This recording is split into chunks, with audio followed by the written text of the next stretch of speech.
नमस्कार विद्यार्थी मित्रांनो, मी झरेकर सर तुमचे ऑनलाईन ई-कॉमर्स क्लासेसमध्ये सहर्ष स्वागत करतो।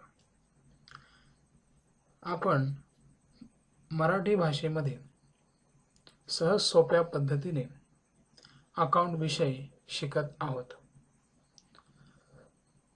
तुम्हा सर्वांना हे व्हिडिओ कसे वाटतात याविषयी तुम्ही कमेंट बॉक्समध्ये कमेंट्स करायचे आहे। तसेच तुम्हाला काही सूचना द्यायच्या असतील तर खाली जो माझा व्हॉट्सअप नंबर आहे त्यावर तुम्ही मला सूचना देऊ शकता। आपल्या विषयाचे नाव बुक कीपिंग अँड अकाउंटन्सी असे असून यामध्ये आपण पहिलं lesson introduction to book keeping and accountancy शिकत आहोत। यामध्ये आपण पहिल्या भागामध्ये introduction, accounting evaluation, book keeping आणि अकाउंटन्सी ह्या कन्सेप्टचा सविस्तर अभ्यास केला। त्यानंतर आपण अकाउंटिंग बेसिस, त्यामध्ये कॅश बेसिस, त्यानंतर ॲक्रुअल बेसिस आणि नंतर मिक्स बेसिस यांचा आपण अभ्यास केला। आजच्या व्हिडिओमध्ये आपण विद्यार्थी मित्रांनो बेसिक अकाउंटिंग टर्मिनॉलॉजी यांचा अभ्यास करणार आहोत। म्हणजे विद्यार्थी मित्रांनो जे वर्ड किंवा ज्या कन्सेप्ट अकाउंटमध्ये वारंवार वापरल्या जातात त्याला म्हणायचं टर्मिनॉलॉजी। मग ह्या कुठल्या कुठल्या आहेत याचा आपण आज सविस्तर अभ्यास करणार आहोत। त्यामध्ये पहिली आहे ती म्हणजे बिझनेस ट्रान्झॅक्शन। तर ट्रान्झॅक्शन म्हणजे काय? Exchange of goods and services between two person or parties for money or money's worth is known as transaction. दोन व्यक्तींमध्ये किंवा दोन पार्टीजमध्ये वस्तू आणि सेवा यांची देवाणघेवाण पैशाने किंवा पैशाच्या साधनांच्या साहाय्याने होत असेल तर त्याला बिझनेस ट्रान्झॅक्शन असे म्हणतात। बिझनेस ट्रान्झॅक्शनचे दोन प्रकार पडतात, एक मॉनिटरी ट्रान्झॅक्शन आणि दुसरं non monetary transaction. Monetary transaction म्हणजे ज्या ट्रान्झॅक्शनमध्ये पैशाच्या साहाय्याने वस्तू आणि सेवांची देवाणघेवाण होते त्याला म्हणतात मॉनिटरी ट्रान्झॅक्शन। अकाउंटमध्ये फक्त मॉनिटरी ट्रान्झॅक्शनच लिहिले जातात। या मॉनिटरी ट्रान्झॅक्शनचे सुद्धा दोन प्रकार पडतात, एक कॅश ट्रान्झॅक्शन आणि दुसरं क्रेडिट ट्रान्झॅक्शन। कॅश ट्रान्झॅक्शन म्हणजे रोखीचे व्यवहार। ज्यावेळी व्यवहार होतो त्याच वेळी पैसे देण्या-घेण्याचे व्यवहार होतात त्याला कॅश ट्रान्झॅक्शन असे म्हणतात। उदाहरणार्थ purchase of goods for cash at ₹15,000, paid salary ₹5,000। दुसरा प्रकार क्रेडिट ट्रान्झॅक्शन म्हणजे उधारीचे व्यवहार। उधारीच्या व्यवहारामध्ये पैसे देणे किंवा घेणे हे भविष्यातल्या एखाद्या तारखेला होते, लगेच होत नाही, म्हणून याला उधारीचे व्यवहार किंवा क्रेडिट ट्रान्झॅक्शन असे म्हणतात। उदाहरणार्थ goods sold on credit to mister Rakesh ₹8,000। राकेशला ₹8,000 किमतीचा माल उधारीवर विकला। म्हणजे राकेश मालाचे पैसे कधी देणार? भविष्यामध्ये देणार। याला म्हणायचं क्रेडिट ट्रान्झॅक्शन। बिझनेस ट्रान्झॅक्शनचा दुसरा प्रकार नॉन मॉनिटरी ट्रान्झॅक्शन म्हणजे ज्या ट्रान्झॅक्शनमध्ये पैशाचा समावेश होत नाही. त्याला नॉन मॉनिटरी ट्रान्झॅक्शन असे म्हणतात. याचं उदाहरण आहे बार्टर ट्रान्झॅक्शन, म्हणजे एका वस्तूच्या बदल्यात दुसरी वस्तू दिली जाते. असे ट्रान्झॅक्शन अकाउंटिंगमध्ये लिहिले जात नाही. पुढची कन्सेप्ट आहे entry. Recording of business transaction in the proper form or method in the books of account is called an entry. म्हणजे विद्यार्थी मित्रांनो, बिझनेस ट्रान्झॅक्शन अकाउंटच्या पुस्तकामध्ये योग्य पद्धतीने लिहिणे म्हणजे एंट्री. नोंद. पुढची कन्सेप्ट आहे narration. A brief explanation of the business transaction for which an entry is passed is called as a narration. It is always given in the bracket below the journal entry, and it usually starts with the word being or for. Narration म्हणजे आपण business ट्रान्झॅक्शनची जी entry केली आहे त्या एंट्रीचं सविस्तर स्पष्टीकरण म्हणजे narration. हे narration journal एंट्रीच्या खाली ब्रॅकेटमध्ये लिहिलं जातं व त्याची सुरुवात बीइंग किंवा फॉर या शब्दाने होते.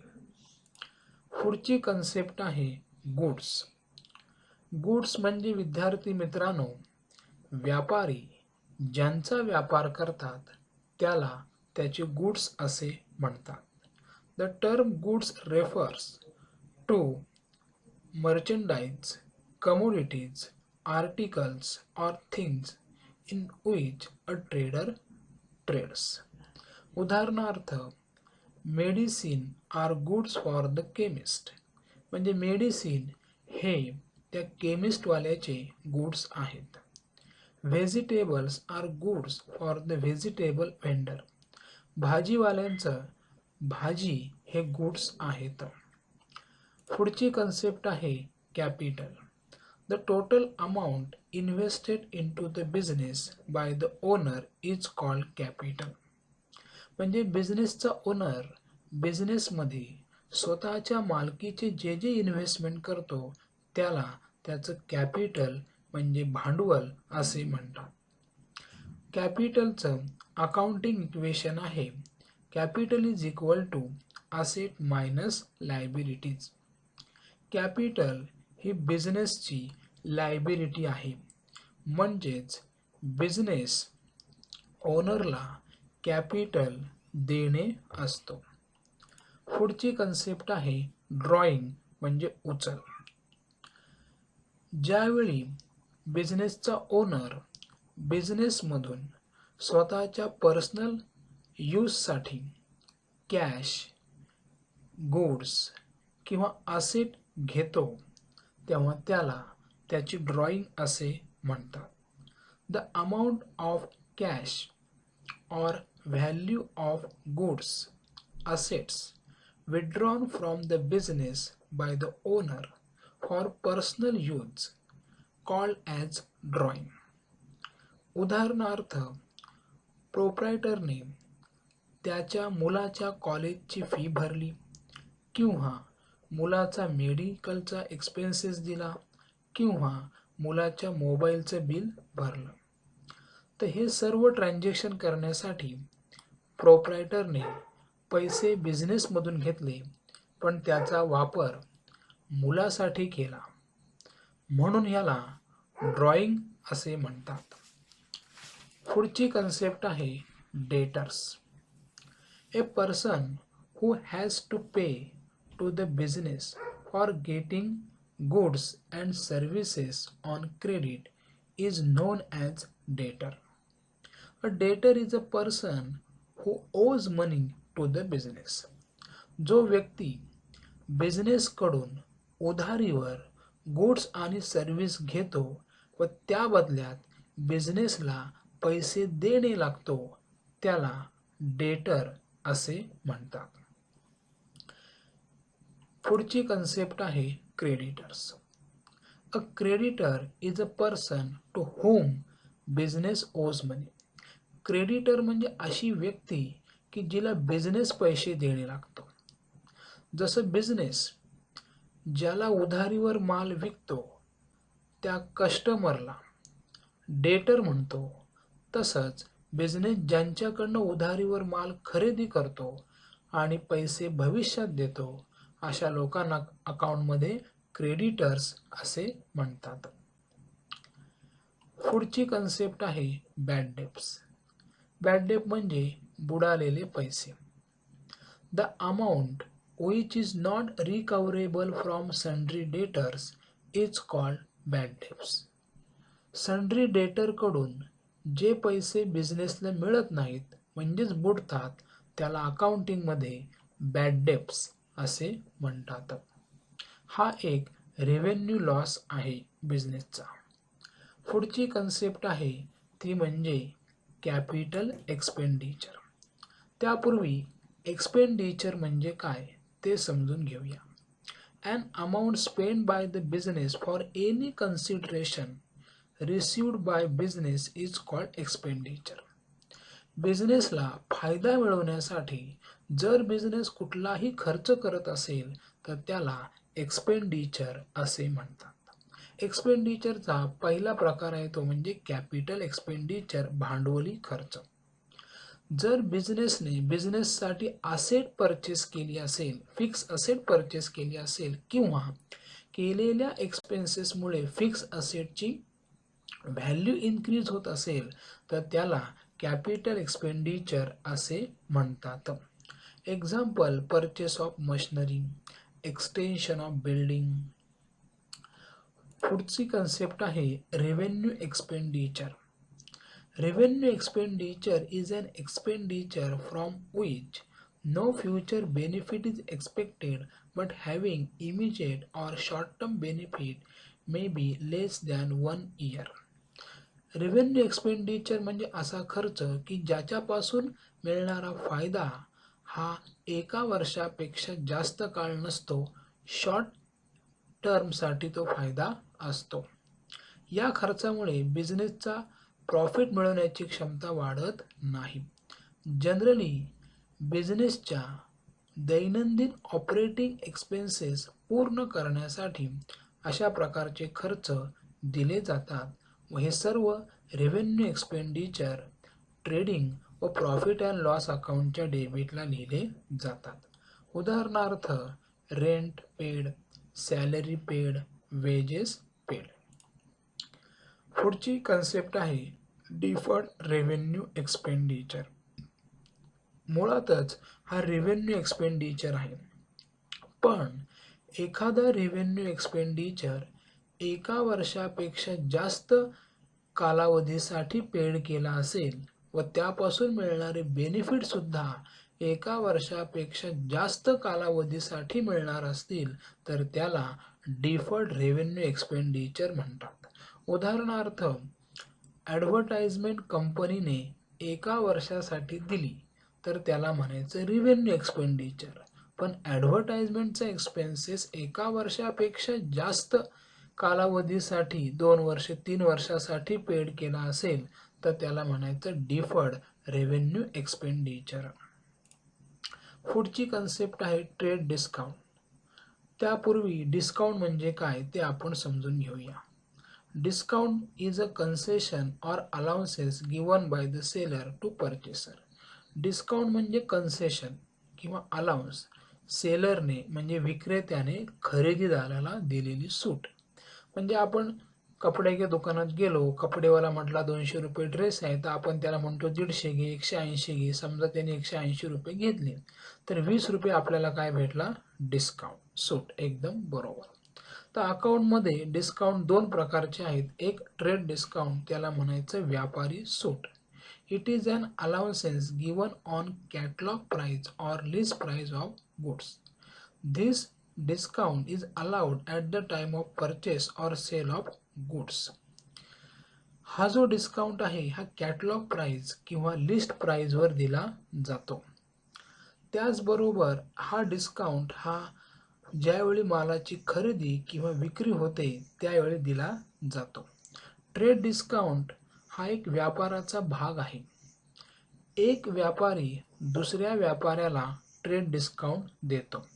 याच्या पाठीमागचा उद्देश आपली विक्री वाढवणे, नवीन कस्टमर शोधणे, बिझनेस एक्सपान्शन करणे आणि जो कोणी आपल्याकडनं माल खरेदी करतोय त्याला त्या मालाची पुनर्विक्री केल्यावर प्रॉफिट व्हायला पाहिजे म्हणून ट्रेड डिस्काउंट दिला जातो.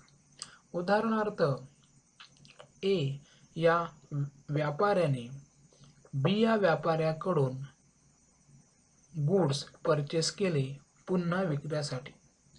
अशा वेळी बी हा एला जो काही डिस्काउंट देईल, ट्रेड डिस्काउंट देईल, तोच डिस्काउंट ज्यावेळी ए गुड्स विक्री करेल तेव्हा त्याचा काय असणार आहे, प्रॉफिट असणार आहे. म्हणून ट्रेड डिस्काउंट हा बिझनेसचा एक भाग आहे. तो बिझनेसचा एक्सपेन्सेस किंवा लॉसेस म्हणून ट्रीट केला जात नाही, म्हणून तो अकाउंटमध्ये लिहिला जात नाही सेपरेटली. पुढचा डिस्काउंट आहे cash discount. It is the amount deducted from the final amount due at the time of receipt. It is the concession given for encouraging prompt payment. Cash discount म्हणजे रोख सूट. ही सूट ज्यावेळी प्रत्यक्ष पैसे आपल्याला मिळतात किंवा आपण देतो त्यावेळी कॅश डिस्काउंट हा कॅल्क्युलेशन केला जातो. कॅश डिस्काउंट देण्यामागचा मुख्य उद्देश हा प्रॉम्प्ट पेमेंट करण्यासाठी मोटिवेशन करणे हा असतो.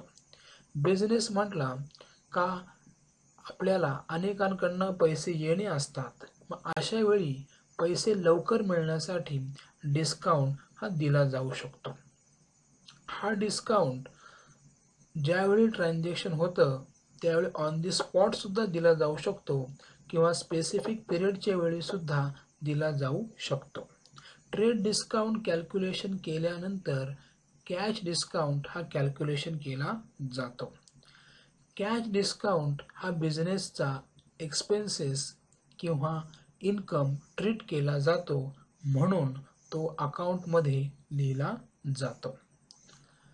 पुढची कन्सेप्ट आहे सॉल्व्हंट. ज्या व्यक्तीच्या असेट तिच्या लायबिलिटीपेक्षा जास्त किंवा इक्वल असतात तेव्हा त्याला सॉल्व्हंट असे म्हणतात. उदाहरणार्थ, एखाद्या व्यक्तीची असेट 50 लाख आहे व तिची लायबिलिटी 30 लाख आहे.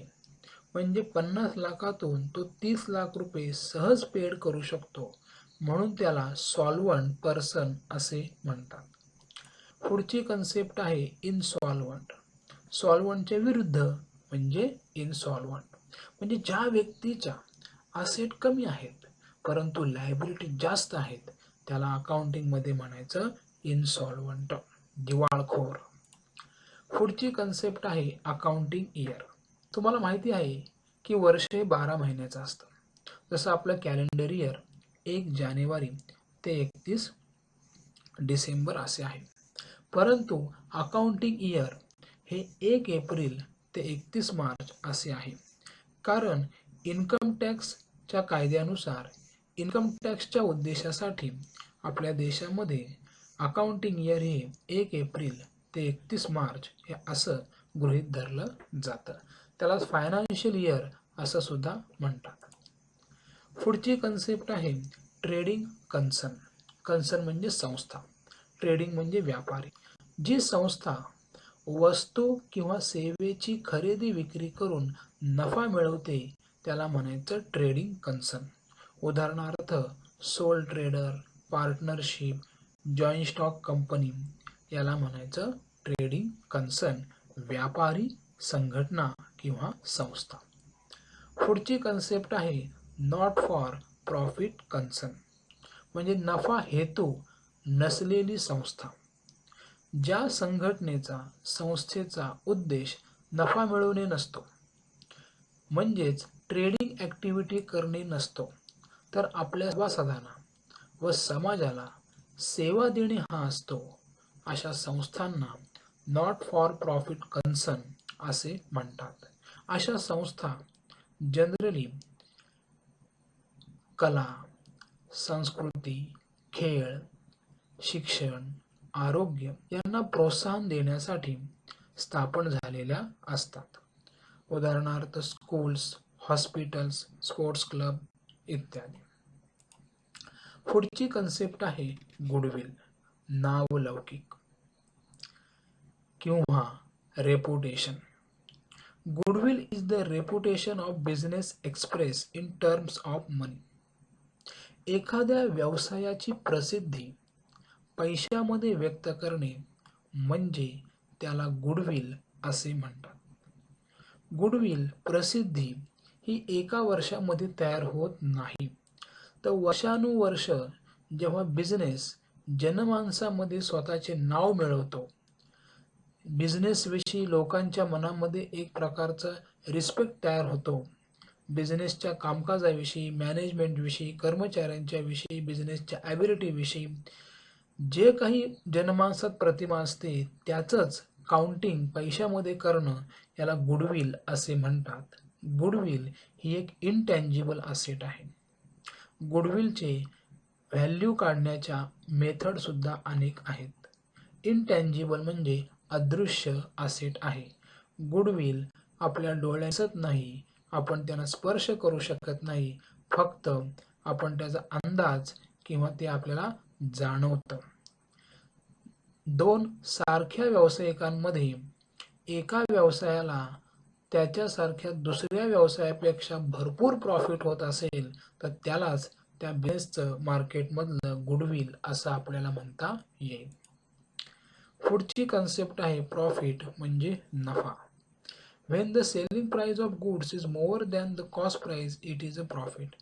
ज्यावेळी वस्तूची सेलिंग प्राइस ही जास्त आहे तिच्या कॉस्ट प्राइसपेक्षा, त्यामधल्या फरकाला म्हणायचं प्रॉफिट.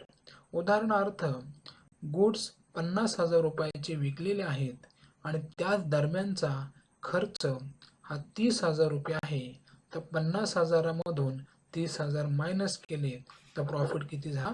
20,000. पुढची कन्सेप्ट आहे लॉस, तोटा. When cost price of goods is more than its selling price, it is a loss. प्रॉफिटच्या बरोबर उलट. ज्यावेळी कॉस्ट प्राइस, मालाची कॉस्ट प्राइस ही जास्त आहे सेलिंग प्राइसपेक्षा, त्यावेळी जो मधला डिफरन्स आहे त्याला लॉस असे म्हटले जाते. उदाहरणार्थ मगाच्या उदाहरणाप्रमाणे 50,000 रुपयाचा माल विकला, परंतु त्याच दरम्यान आपल्याला खर्च झाला 60,000 रुपये, तर या ठिकाणी इन्कम म्हणजे सेलिंग प्राइस ही कमी आहे आणि कॉस्ट ऑफ गुड्स जास्त आहे, म्हणजे आपल्याला 10,000 रुपये लॉस झाला. पुढची कन्सेप्ट आहे income. It is revenue arising as a result of business transaction. म्हणजे इन्कम हा बिझनेस ट्रान्झॅक्शनचा एक रिझल्ट आहे. It is the amount receivable or realized from the service provided and earning from interest, dividend, commission. म्हणजे ज्यावेळी आपण बिझनेसमध्ये एखादी service provide करतो व त्या बदल्यामध्ये मिळणाऱ्या उत्पन्नाला इन्कम असे म्हणतात. उदाहरणार्थ आपण गुड्स सेल केले, उदाहरणार्थ आपण कस्टमरला अट्रॅक्शन करून म्हणजे कस्टमरची संख्या वाढवली आणि त्या बदल्यामध्ये इंटरेस्ट, डिव्हिडंड, कमिशन आपल्याला मिळत असेल तर त्याला इन्कम असे म्हणतात. पुढची कन्सेप्ट आहे रेव्हेन्यू. रेव्हेन्यू म्हणजे part of income. It is income that a business has from its normal business activities, usually from the sale of goods and services to customer. म्हणजे समजा माझं पुस्तकांचं दुकान आहे आणि मी माझ्या दुकानात येणाऱ्या ग्राहकांना पुस्तकांची विक्री केली, तर मला जे पैसे मिळतील त्याला रेव्हेन्यू असं म्हणता येईल. पुढची कन्सेप्ट आहे असेट्स. असेट म्हणजे संपत्ती. Any physical thing or right own that has a monetary value is called an asset. जिला अस्तित्व आहे, जिला फिजिकल अस्तित्व आहे, जिला आपण स्पर्श करू शकतो किंवा बघू शकतो, जिला आपण जिची व्हॅल्यू पैशामध्ये सांगू शकतो, तिला असेट्स असं आपण म्हणू शकतो. उदाहरणार्थ लँड, गुडविल, पेटंट, कम्प्युटर. काही असेट दिसू शकतात तर काही असेट दिसत नाही. ज्या असेट दिसतात त्यांना टँजिबल असेट म्हणतात व ज्या दिसत नाही त्यांना इनटँजिबल असेट असे म्हणतात. असेटचे मुख्य 3 प्रकार आहेत. एक फिक्स असेट. तर जी असेट बिझनेसमध्ये लॉंग लाईफ राहते, ज्या असेटमुळे बिझनेसला प्रॉफिट होतो त्याला फिक्स असेट असे म्हणतात. फिक्स असेटचे 2 प्रकार आहेत. टँजिबल फिक्स असेट आणि intangible fix asset. Tangible fix asset म्हणजे ज्या असेट आपण डोळ्यांनी पाहू शकतो, ज्यांना आपण स्पर्श करू शकतो, त्याला म्हणायचं टँजिबल फिक्स असेट. उदाहरणार्थ land and building, plant and machinery, furniture, computer, laptop. आणि ज्या असेट आपण डोळ्यांनी पाहू शकत नाही त्याला म्हणायचं इनटँजिबल फिक्स असेट. उदाहरणार्थ गुडविल, कॉपीराईट, पेटंट इत्यादी. असेटचा दुसरा प्रकार तो म्हणजे करंट असेट. जी असेट बिझनेसमध्ये 1 वर्षापेक्षा कमी कालावधीसाठी असते किंवा ज्या असेटचं रूपांतर कॅशमध्ये लवकर होतं तिला म्हणतात करंट असेट. उदाहरणार्थ debtors, bills receivable, cash in hand, cash at bank, stock यांचं जे कन्व्हर्जन आहे हे कॅशमध्ये इझिली आणि लवकर होतं म्हणून त्याला करंट असेट असे म्हणतात. असेटचा तिसरा प्रकार आहे fictitious assets.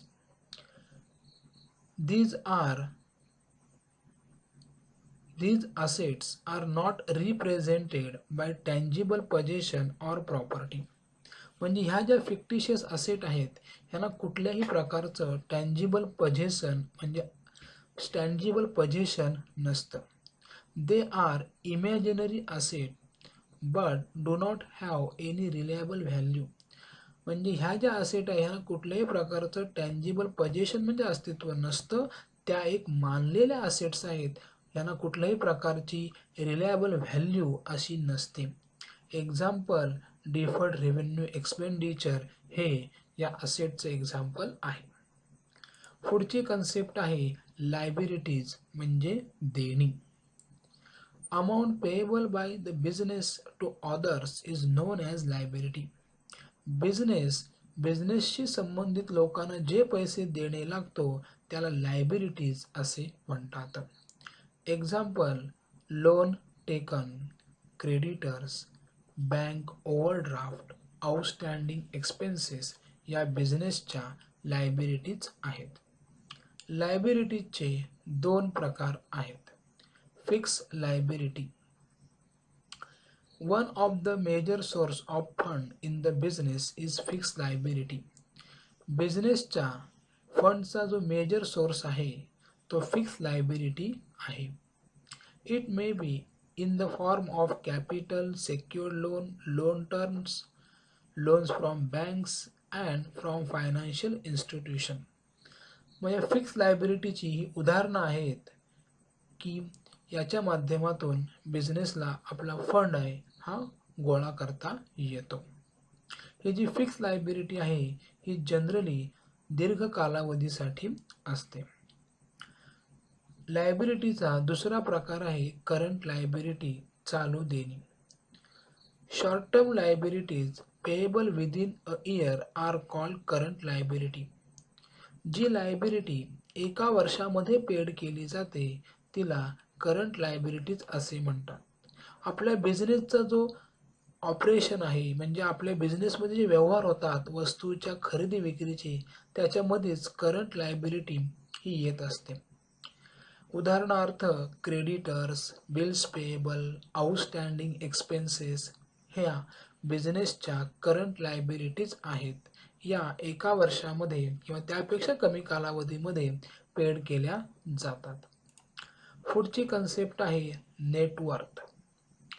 The amount or funds provided by the proprietor in the business is called as capital, as well as the excess of asset over liabilities of the business is also known as capital or net worth. Net worth includes capital and reserve. बिझनेसचा owner business सुरू करताना बिझनेसमध्ये जे काही investment करतो स्वतःचं त्याला capital असे म्हणतात. त्याचबरोबर excess of asset over liabilities of the business म्हणजे असेट जास्त असतील आणि लायबिलिटीज कमी असतील तर त्याला सुद्धा कॅपिटल किंवा नेटवर्थ असे म्हणतात. नेटवर्कमध्ये कॅपिटल बरोबर रिझर्वचा सुद्धा समावेश असतो. रिझर्व म्हणजे राखीव निधी. पुढची कन्सेप्ट आहे contingent liability. A liability which may arise in future depends on happening or non-happening of certain event is called as contingent liability. आकस्मिक देणी. जी लायबिलिटी भविष्यामध्ये घडणाऱ्या घटनेवरती अवलंबून असते तिला कॉन्टिंजंट लायबिलिटी असे म्हणतात. उदाहरणार्थ एका कर्मचाऱ्याने कंपनीच्या विरोधात कोर्टात नुकसान भरपाईसाठी केस केलेली असेल तर अशा प्रसंगात जर कोर्टाने कंपनीच्या बाजूने निर्णय दिला तर इथे कंपनीची लायबिलिटी होत नाही. पण कोर्टाने कंपनीच्या अगेन्स्ट निर्णय दिला तर कंपनीला त्या वर्करला नुकसान भरपाई द्यावी लागेल म्हणजे कंपनीला लायबिलिटी पेड करावी लागेल.